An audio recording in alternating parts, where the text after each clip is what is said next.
Bem-vindo à 182ª edição do programa Pedindo Luz, cujo tema hoje é resgate. Tenho a certeza que todos nós ficamos sem fôlego quando vemos os esforços de resgate que têm sido realizados ao longo dos tempos. Um dos resgates mais memoráveis dos últimos tempos foi o da pequena Jessica McClure, resgatada de um poço no Texas, nos Estados Unidos. No dia 14 de outubro de 1987, no estado do Texas, Baby Jessica, ou Bebé Jéssica, como ficou conhecida em todo o mundo, estava a brincar com a irmãzita no quintal de casa em Midland, quando a mãe as deixou sozinhas por volta das 9h30 da manhã, a fim de atender um telefonema. No espaço de poucos minutos, a bebé de 18 meses caiu de cabeça para baixo num poço abandonado que tinha 6,7 metros de profundidade e 20 centímetros de diâmetro. O resgate de Jessica revelou-se bem mais complicado do que aquilo que era esperado. As equipas de emergência perceberam que a criança estava viva depois de descerem um microfone para dentro do poço e ouvirem a sua voz, mas não iria ser assim tão simples salvá-la. As ferramentas que tinham mostraram-se incapazes de perfurar a pedra que envolvia o poço. Ainda de manhã, um porta-voz da polícia falou com a comunicação social e anunciou que não sabiam quanto tempo levariam até chegar a Jessica. Ao meio-dia, o desespero continuava. Talvez a equipa de resgate não conseguisse chegar à bebé antes do anoitecer. Quanto tempo conseguiria a menina aguentar? Os Estados Unidos pararam naquele dia. O noticiário da noite mostrava uma equipa de resgate atormentada a espreitar por um buraco silencioso. O salvamento só foi possível graças a uma nova tecnologia de perfuração de poços, chamada corte com jato d'água, que permitiu criar um túnel entre um poço paralelo e aquele onde Jessica estava presa. 2 dias e meio depois, a CNN transmitiu em direto o salvamento de Jessica. Por volta das 20 horas, os canais de televisão estavam todos em Midland, escreveu a revista Time, na edição de 26 de outubro de 1987. A imagem perdura. Um paramédico, encardido, sai do poço de resgate, segurando um embrulho nas mãos. É Jessica, viva! Envolta em ligaduras que escondem quase tudo, exceto o nariz.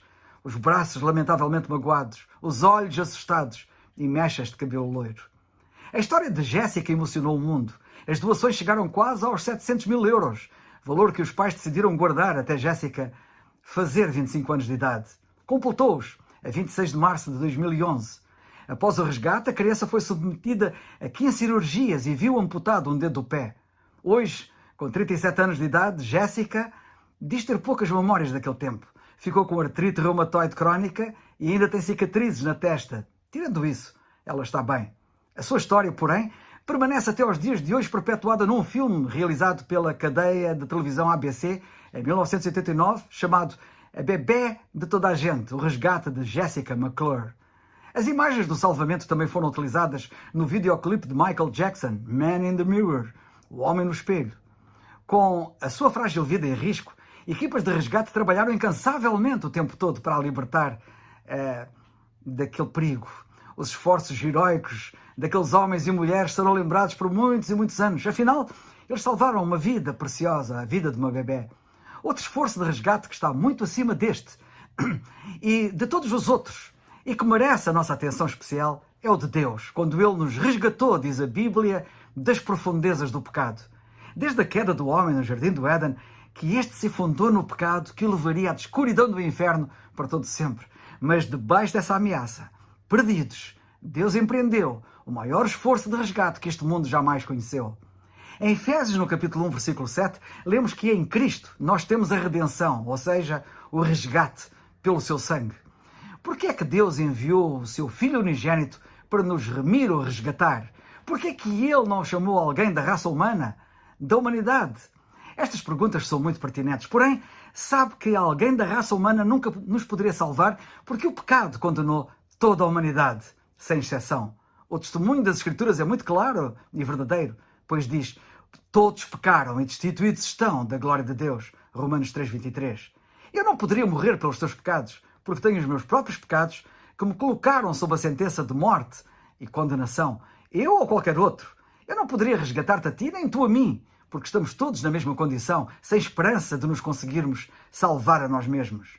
Compreendendo o que a Bíblia diz, a saber que o salário do pecado é a morte, concluímos que a morte não tinha absolutamente nenhuma reivindicação sobre Cristo, nenhum poder sobre Ele, pois Ele nunca pecou. Mas quem é aquele que está pendurado na cruz, a contorcer-se na agonia de dor?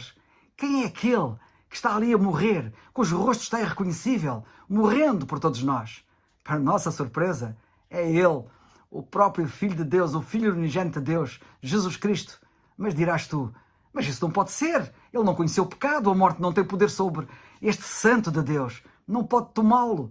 É verdade, mas a Bíblia informa-nos que Ele não estava a morrer pelos seus próprios pecados, que realmente não tinha, mas pelas nossas transgressões, que de facto todos nós temos. Os nossos pecados foram transferidos para Cristo e a ira de Deus caiu sobre o seu Filho, que voluntariamente morreu a nossa morte em nosso lugar, a fim de podermos ser resgatados. Ele fez isto por todos, para benefício de todos, mas só tem validade para quem crê realmente nele como único Salvador. Porque eu creio, tenho a redenção, o resgate pelo seu sangue derramado na cruz. O seu precioso sangue resgatou-me da maldição que pairava sobre mim, ameaçando-me de uma condenação eterna e certa. A Bíblia diz que Cristo foi feito pecado por mim, para que nele eu fosse feito justiça de Deus. E tu? Não aceitas a maravilhosa operação de resgate de Deus?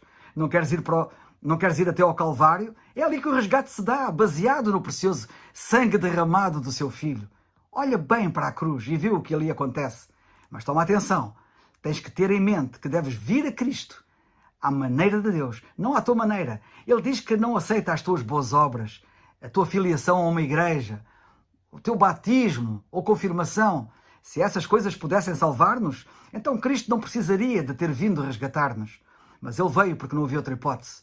Foi porque essas coisas não eram aceitáveis em si mesmas que Deus enviou o seu Filho à terra para morrer pelos nossos pecados, pelos pecados de todos nós e assim nos poder resgatar.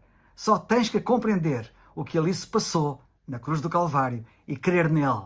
Somente Ele te pode resgatar da condenação eterna e levar-te com segurança à salvação, ao céu. Crê simplesmente no Senhor Jesus Cristo, como a Bíblia diz, que Ele morreu pelos teus pecados, que foi sepultado e que ressuscitou ao terceiro dia. Se ainda tens dúvidas sobre a questão da salvação, não hesites em me contactar por e-mail. C de Carlos, M de Manuel, O de Oliveira, @netcabo.pt. Sente-te livre para perguntar o que quiseres. Terei muito gosto em explicar-te o que diz a palavra de Deus. Mas, entretanto, faz, quanto antes, o que a Bíblia diz a quem quer ser salvo. Crê no Senhor Jesus Cristo e serás salvo. Atos 16, 31. Farol que